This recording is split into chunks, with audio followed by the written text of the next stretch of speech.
Last night, at the West around Edmonton 7:40 p.m., police responded to a report of a shooting at West Edmonton Mall.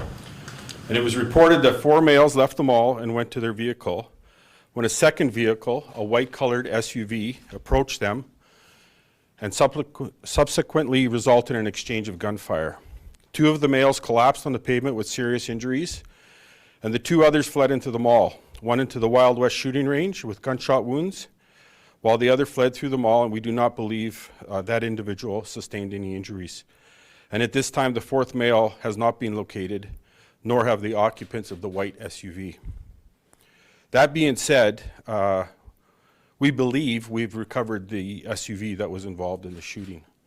It's just currently being seized, and it's very preliminary. We can't confirm if it was or not, but we believe it may be. Various police resources and units citywide were deployed to the scene, including our tactical team, as there was an imminent concern for public safety. The mall was placed on lockdown and tactical officers swept the building. Officers eventually recovered a handgun from inside the mall, believed to be that of one of the people involved in the shooting. As mentioned in our updates overnight, we believe this was a targeted incident between 2 groups, and the events leading up to the shooting are evidence of that. Who those groups are and their motivations behind the shooting is still not clear. However, we do not believe there is any risk to the community at this time. As with any major incident in a public place, we understand citizens are very concerned, especially those who were either working or visiting the mall last night.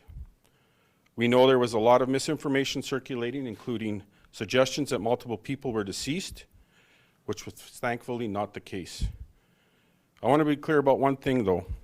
We are incredibly lucky that nobody lost their lives yesterday, that no innocent people were injured, and that police were able to respond and now gather evidence. We are grateful for all the witnesses who came forward to speak to our officers.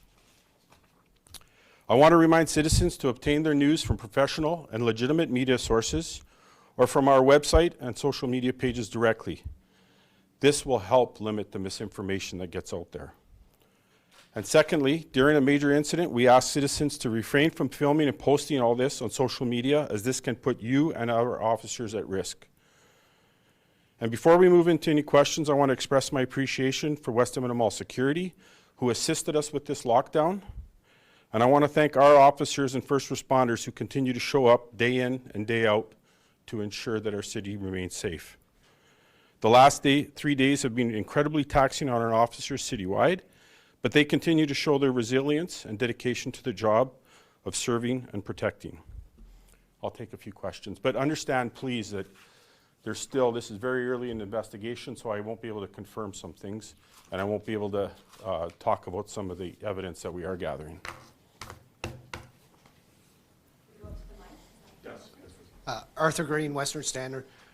Are Mexican drug cartels operating here on the street in Edmonton, and how much of a threat is the Red Alert gang to the residents of Edmonton? Yeah, right now with the West Edmonton Mall shooting that we're looking at, it doesn't look like that's the case in this instance. Obviously, there's a lot of other investigations, intel, and other things that we follow up. Hi, Morgan Black from Global Edmonton. I'm just wondering, you mentioned that the handgun was found inside the mall. Do you mind just being specific about what events took place outside West Edmonton Mall related to the shooting and what took place inside the mall? Yeah, I'll give you a little bit. So why we say it's targeted is there was 4 individuals that pulled into the parking lot, parked their sedan, and went into the mall. When they came back approximately 40 minutes later, a vehicle that was sitting in the parking lot waiting pulls up, and that's when the shooting occurred outside the mall.